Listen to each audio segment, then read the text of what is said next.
everyone. This is Jared Rand, and welcome to the global guided meditation call for Saturday, May 25,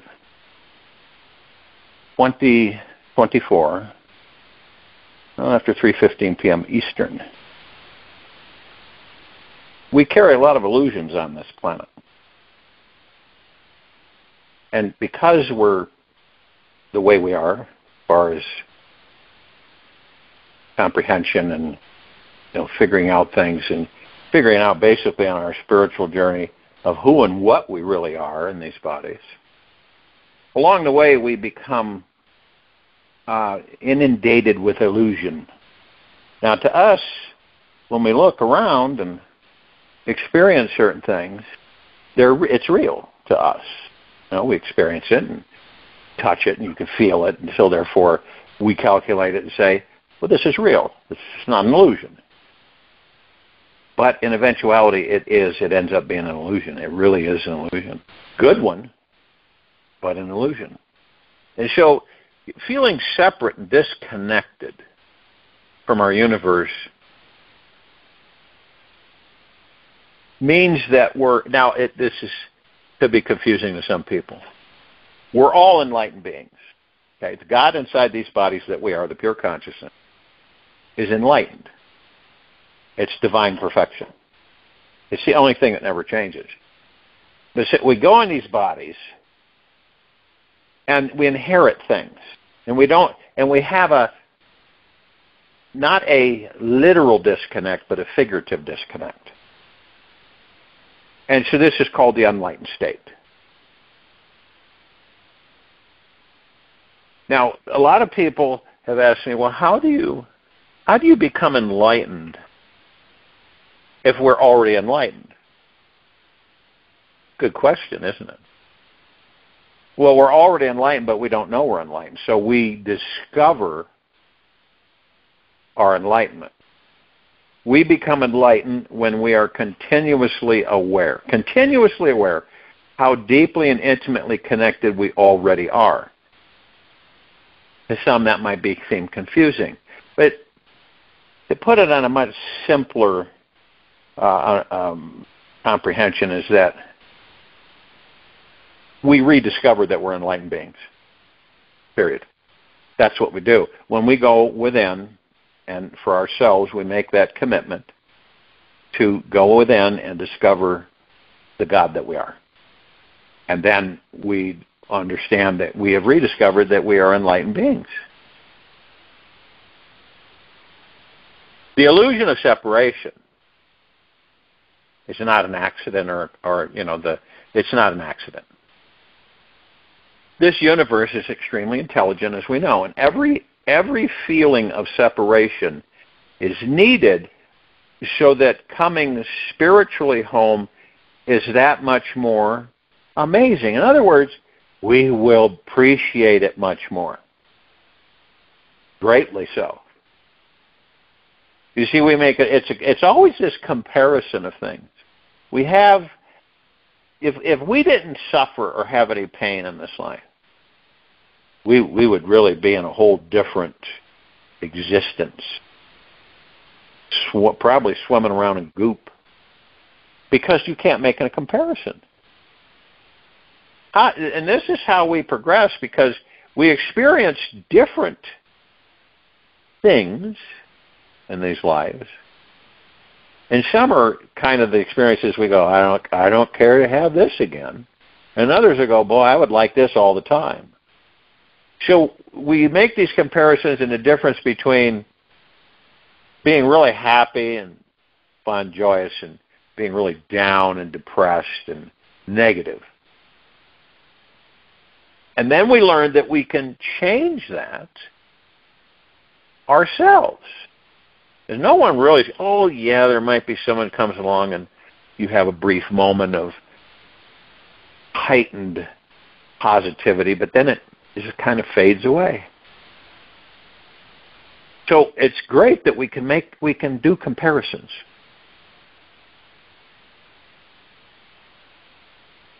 And every feeling of separation is needed that way so that when we actually do get home, which is the God that we are, we have a much higher appreciation.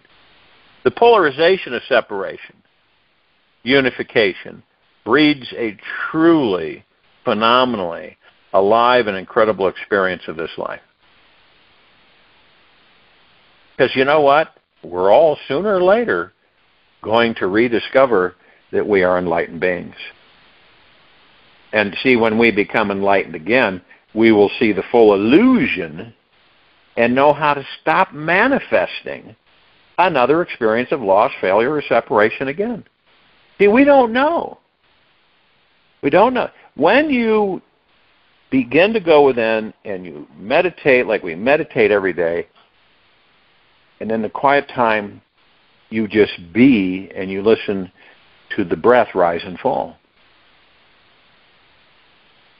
And then you're leaving the mind and the ego alone, ego mind, and you're just watching stuff. That's all you're doing. And so you can see how the ego operates, how the mind operates, and you start discovering how you master them. Same with your thoughts. Okay? And you've heard me talk about it, is that your thoughts are your thoughts. Okay? You send thoughts out. You create your own thoughts. And that manifests however your life is in this very moment. Now we have bazillions of other people's thoughts. And we get tricked. Well, we think that that's our thought because it really feels like it. So we embrace it and we bring it into our reality and we experience it. So we master our thoughts. Mastering them means that we know which ones are ours, and it's not micromanaging. We just know which ones are ours. And then we determine which ones we want to embrace. The other ones will just pass on through. Because we will master our thoughts. It's an inevitability. The illusion that we are not connected to the divine is karmic. It stems from lifetimes of our mind's attachment and avoidance, of limiting ideas of who and what we think we are. Once we untangle ourselves from our fun, sticky karmic mess, we will remember that we were always one energy, one sea of consciousness, and always connected with our source. All experiences of suffering simply drop away, and we pay closer attention to who we truly are. The God, the pure consciousness, the kingdom of God, the heaven, however you choose to describe who you really are. Source creator. All suffering for all of us comes from a lack of awareness of our divinity, our divineness. Once we stop forgetting our eternal abundant nature, we begin stepping forward into a life overflowing with synchronicity, ease, grace, love, and knowing our divine unlimited nature, knowing it. Waking up is as simple and easy as remembering that the sun is always on, always bright, and always shining somewhere. And it's really ironic because when we know that who we truly are is already awake, enlightened, loving, and free. When it comes down to it, we already have everything we will ever need inside us to experience all the love, joy, and happiness we could ever desire. We have been outfitted. I mean, we've got all the options, all the bells, all the whistles, and then some. But we were conditioned and programmed for many generations to look out there. You know, that's what so many of us have done.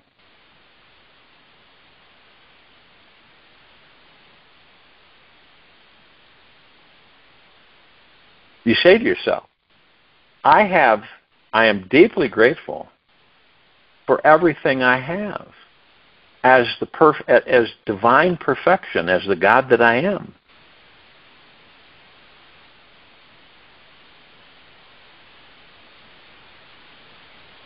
Now, all of our efforting, and many of us, you know, I really don't think any of us have ever been exempt from this until we become aware enough. But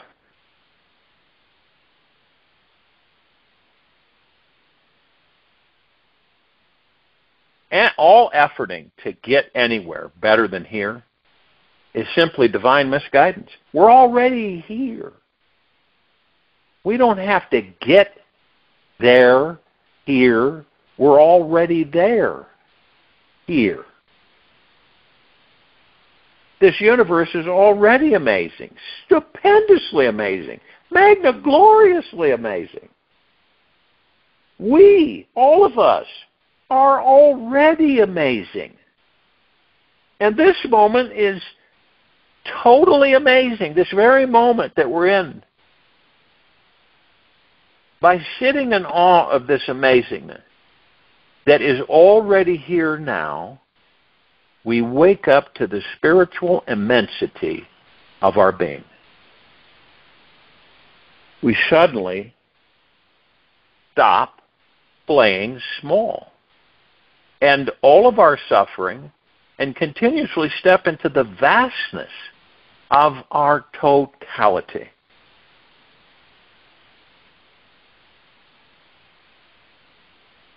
The pathway into enlightenment is a perpetual journey into the now. It's always into the now. That's the pathway into enlightenment, the now. This wonderful, yet treacherous journey involves getting to know ourselves very intimately, gently, and spiritually. When we break free from the hard, cold, calculating mind, we realize who we truly are is love itself.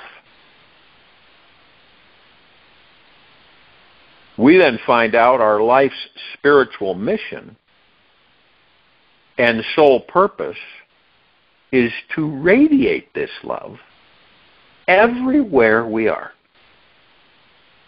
When we know our real nature is the divine itself, we become desireless, selfless, and effortlessly remember how deeply, intimately, and infinitely connected we already are to the spiritual source inside it all.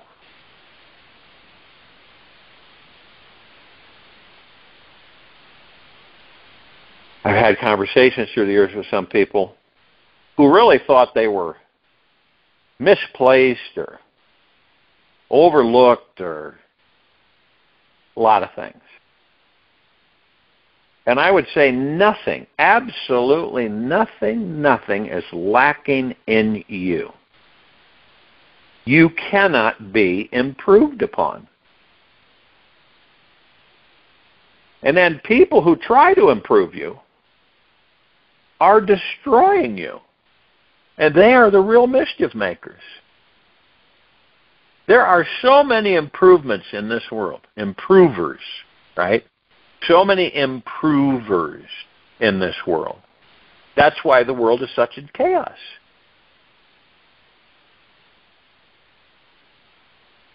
There are way too many people trying to do what?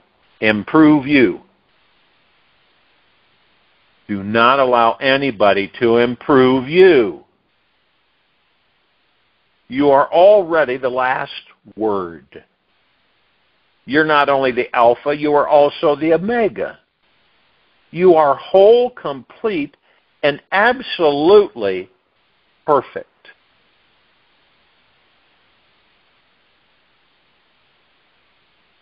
Even if you feel imperfect, that imperfection is perfect.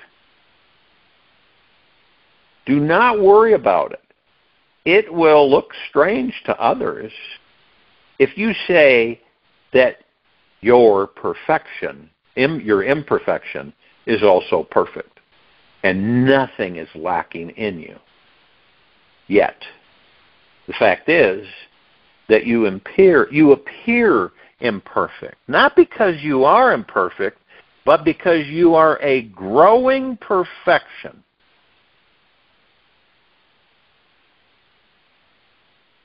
We think perfection cannot evolve, because what we mean by perfection is that which has come to its last growth. This definition of perfection is dead. God is perfect because God lacks nothing. God goes on growing from one perfection to another. The growth continues. God is evolution, not moving from imperfection to perfection, but from perfection to more perfection to still more perfection. Oh, yeah.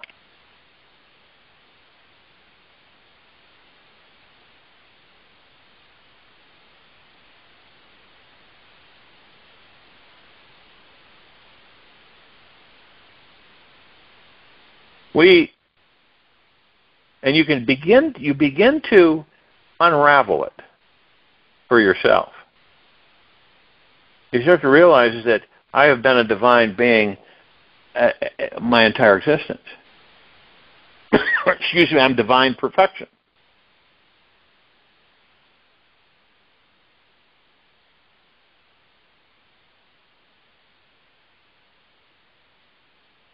See, if you understand or comprehend,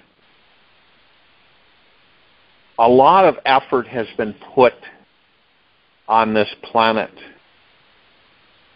by lower dark matter frequencies for a very long time. And the people of the planet Earth have been literally sexually repressed for eons. And you can see, look around you, you will see signs of it. Now they're slowly waking up and becoming more conscious, enlightened, and aware. The social internet media is working at lightning speeds, educating the masses to step away from their TVs and learn new ways of thinking, feeling, and perceiving reality. People are realizing how powerful they truly are, which is great, and able to manifest whatever they want in their lives. Now, doesn't that feel right, good, like it's a natural thing for you? Right? Doesn't it feel uncomfortable for you when you say things like, I don't deserve this, you don't deserve that, you don't deserve that? Do you get a kind of a, not a real good feeling? Because it isn't your natural state of being.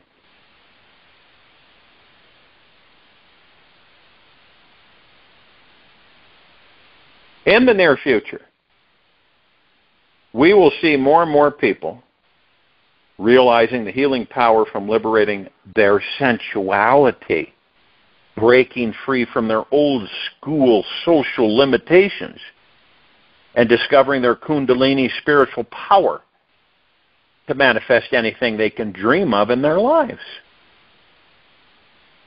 We can thank God that we have been given this massive societal sexual tension, because when it finally releases, there is going to be the biggest cosmic orgasm this galaxy has ever seen. And how many people have you met? Okay.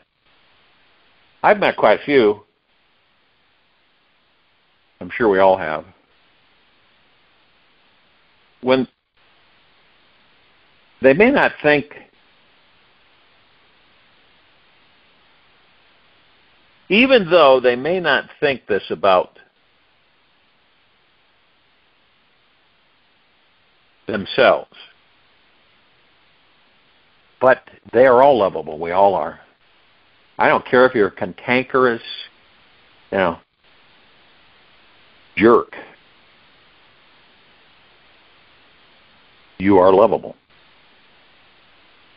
I look at, we look at anger, someone's angry and they're kind of abrasive with you and that type of thing, cutting.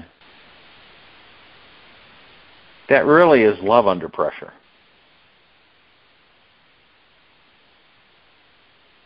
Now, when you accept the fact that you are lovable, just exactly the way you are, without having to change a thing, it makes it much easier for others to love you. People can feel it when you love yourself. And of course, we're not talking about the ego mind, we're talking about the heart mind. Genuinely love yourself. And it feels like a warm, welcoming invitation from the heart. So I invite everyone to imagine in this very now moment that everyone loves you exactly the way you are right now. Take the leap in consciousness. Try it out. You'll start feeling that it is true. And you'll begin manifesting more loving experiences all through your day. This universe wants you to experience more and more and more love every day, believe it or not. This is one of the greatest purposes of life. To let in as much love as you possibly can. There is not a shortage of love in this universe. And the greatest love is already here, all around us now. And you open your heart. Just, maybe even a smidgen. And allow warm, cozy energy to come flowing in.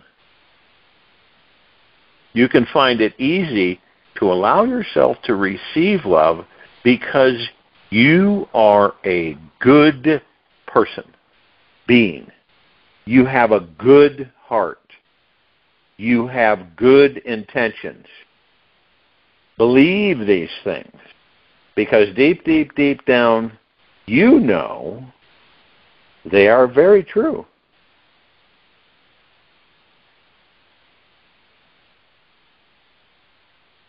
Another quote from Osho, the highest phenomenon is when love is a state and not a relationship. Not that you are in love, but that you are love. Romantic love is a smidgen of this love. The vibration of love is a powerful thing to focus on. It is the ever-expanding force of energy that is continuously saying yes to life. It loves dwelling on the positive aspects of life and having compassion for the negative. The vibration has a soft energy about it, and someone in the right situation, it has the most fierce, courageous strength as well. You'll know you are in it when everything feels right, light, good. And these feelings are deeply grounded in your body. The vibration of love is that which allows us to deeply relax into ourselves and naturally exist in a wonderful, vulnerable place that is empowered, open to receive and free. It is not controlling nor resisting life in any way. It is appreciating accepting, and approving of what is. Real love is eager to embrace others and listen to what is really going on beneath the surface. It only knows gentleness and kindness, welcoming with an open, accepting heart. The other's anxiety, sadness, and all of their fears. Love is not afraid of anything. Like the sun, who is just meant to shine bright, give its warm light and life to this world. When you say yes to the vibration of love, you're saying yes to the relaxing, healing energy of acceptance. You are choosing to accept yourself as you are. In other words, you could do this during the day. You could just say, I love you exactly the way you are. I love me exactly the way I am. Feel it deep in your heart, not the head. You are choosing to accept yourself exactly as you are, where you are in this life, and allowing any negative, critical ideas that you have about yourself are okay too. Love welcomes all, loves all, sees the good in all. It takes in those hard, desperate thoughts of unworthiness, fault, lack, and limitations and treats them like little sweet orphan animals who just need a warm home and a big cozy hug. When our negative thoughts know they are okay, that they are lovable too, they will relax, soften, and let go.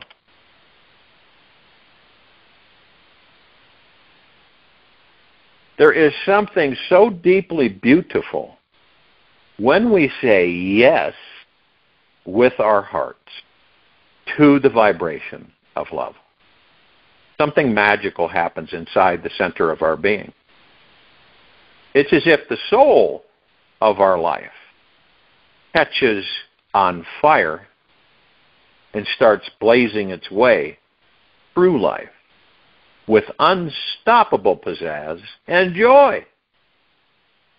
We feel totally alive, turned on by life, and excited about interacting with everyone.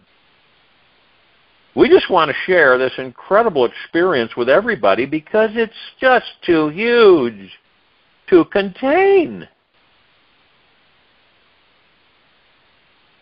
Practice focusing on the vibration of love. Practice feeling that yes in your body to energy of love. Say yes in each moment you can to letting in more and more love. You can do it. It's super fun. Just look inside yourself and be honest, big time be honest, and find out what love feels like for you. Trust your body and know that it cannot lie. See, our bodies don't lie. Never do they lie. A lot of times, you know what we do? We just kind of suppress it. The body's trying to communicate with you. And you go, well, let's have go away. In certain ways. You just, go away. I just don't want you to go away. I want this pain to go away. I want this to go away. I dare you to open your heart right now to letting in more love than may feel normal or comfortable. Expand your old perceptions of yourself. Step into a new you.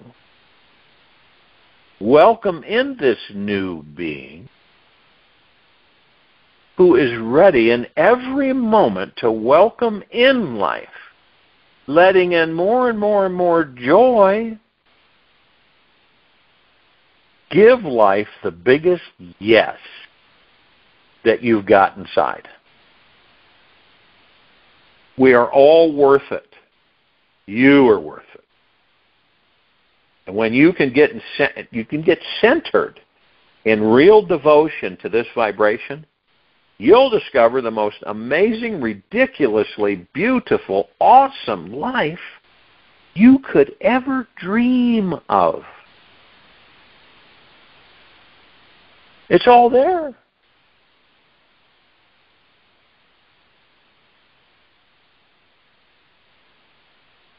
And in that love, one of the most powerful things you can do, it's a tough one for a lot of people. I have seen people, watched people in this life that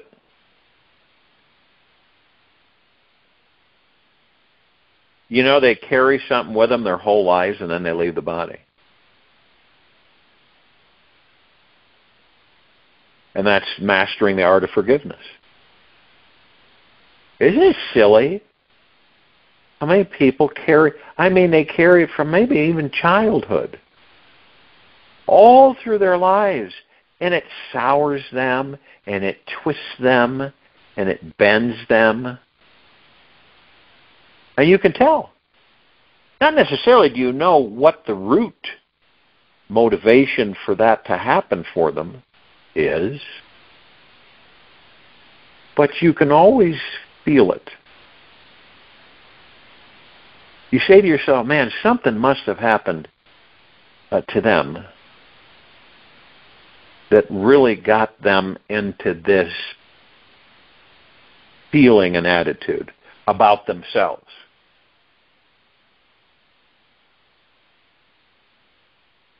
If you're carrying a grudge against anybody, whether it's big or small, you're clinging to a heavy shield around your heart that's weighing you down and negatively impacting you on many, many, many levels. By continuing to be angry or upset with somebody else because they have wronged you, only hurts you in the long run. And we all know that like attracts like. And when we hold on to feelings, how someone has hurt us, wronged us, we're anchoring our energy in the past and attracting another victim-like scenario in the future. Now, if we don't learn how to forgive and let go of the pain that's been done, it doesn't allow us to be fully open, available, alive, and present to this divine moment. Our being becomes what? Tight, protected, and contracted. When we cannot forgive people, the quicker we can learn to let go, the less time we spend in pain and suffering. Holding on to a grudge from the past with anyone only hinders our ability to become a positive, open, loving being who is manifesting the life of our dreams.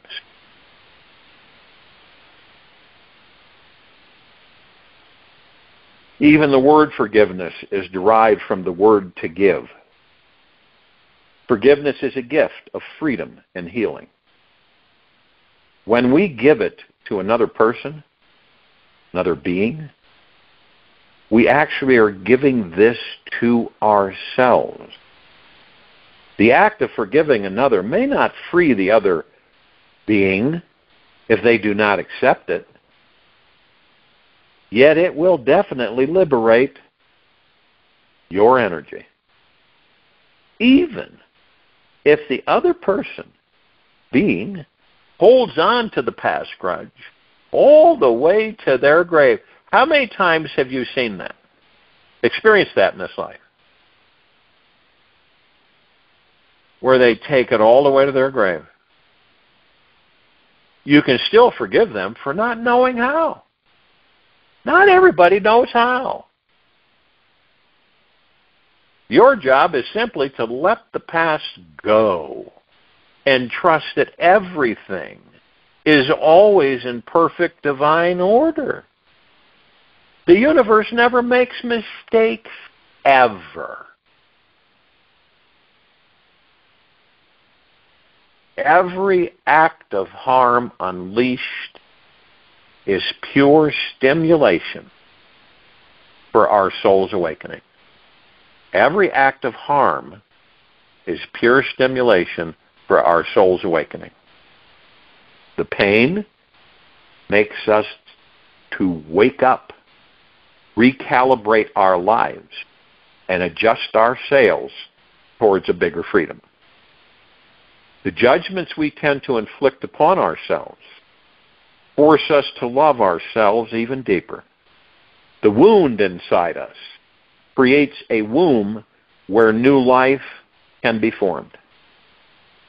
We must choose then to give birth to something inside us that is more loving, healing, and creative. We must choose also to forgive ourselves for anything that is less than love. When we do forgive ourselves, we instantly feel a great lightness that opens our chest and spreads all throughout our body. It is a powerful path to healing that is always available to choose in every moment of our lives. Every day, the option to let go of our pride and let in the love, or hold on tighter and be right about something unfair or wrong.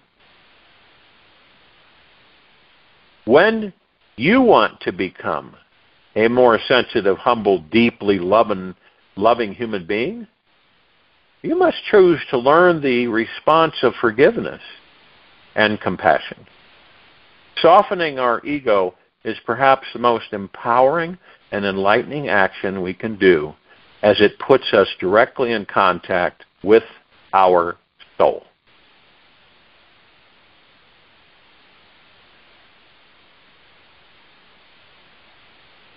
Many of us carry repressed feelings. When someone mistreats or hurts us, we may either express this pain or repress it. If you were taught to repress your feeling, put on a brave face, and go on with your life, you'll have many heavy feelings inside you, rotting away at your core. All repressed feelings fester deep inside of us and cause us to continue to carry a burden about this life, relationships, people, and this world. The first step in forgiving is letting go of these heavy feelings, allowing them to turn into lighter feelings. There are many, many, many ways, techniques, whatever you want to call them, that can help you release pent-up emotions from the past. One simple way you can do this on your own is emotional release journaling. That's where you write it out. You just go and you believe it. You'll just take off and you'll just start writing. You just write about the past event without censoring it. Write from your most emotional place. Keep writing until you have emptied everything out. But see, even though you'll be tempted, do not read it once you have finished. Wait a few days or weeks before you read it. Really, don't open it. Don't review it.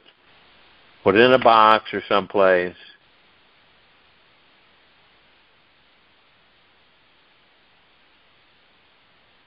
Then you can burn what you have journaled and proclaim out loud, I let this go. Now, your repressed emotions are very strong or feel overwhelming, it may be best to get some support.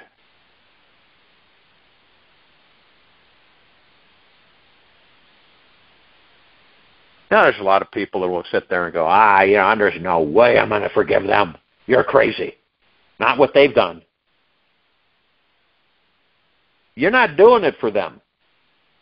You're doing it for you.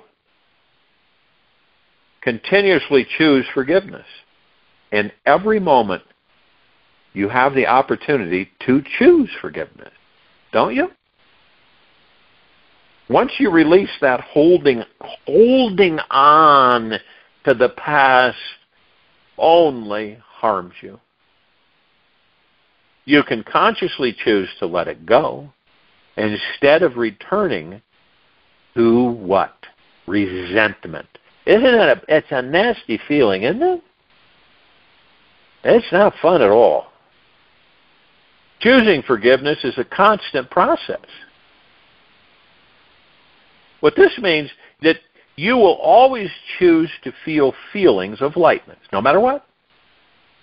Freedom and healing from the past event.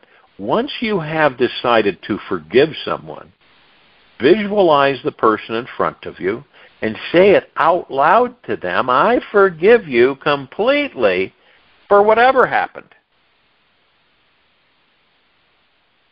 I love you and thank you for the lesson. Please forgive me for what I've done. And you know how difficult it is for some people to do that? They'll do backflips and side flips and everything else to not do that. Notice how it feels.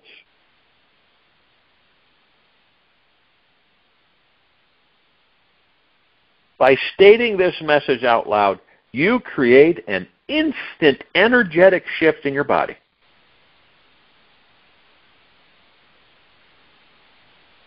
That someone can be on the phone, in the room, or simply there in your mind. Now, when you do this in your mind, the secret is that it must feel real to you. You will be amazed of how this declaration starts opening up your entire world in ways never dreamed were possible. You'll soon see how it sparks the manifestation of more positive and desired experiences into your life. I'll join you in the meditation. I'll return to close us out.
Take an easy and slow breath in through the nose.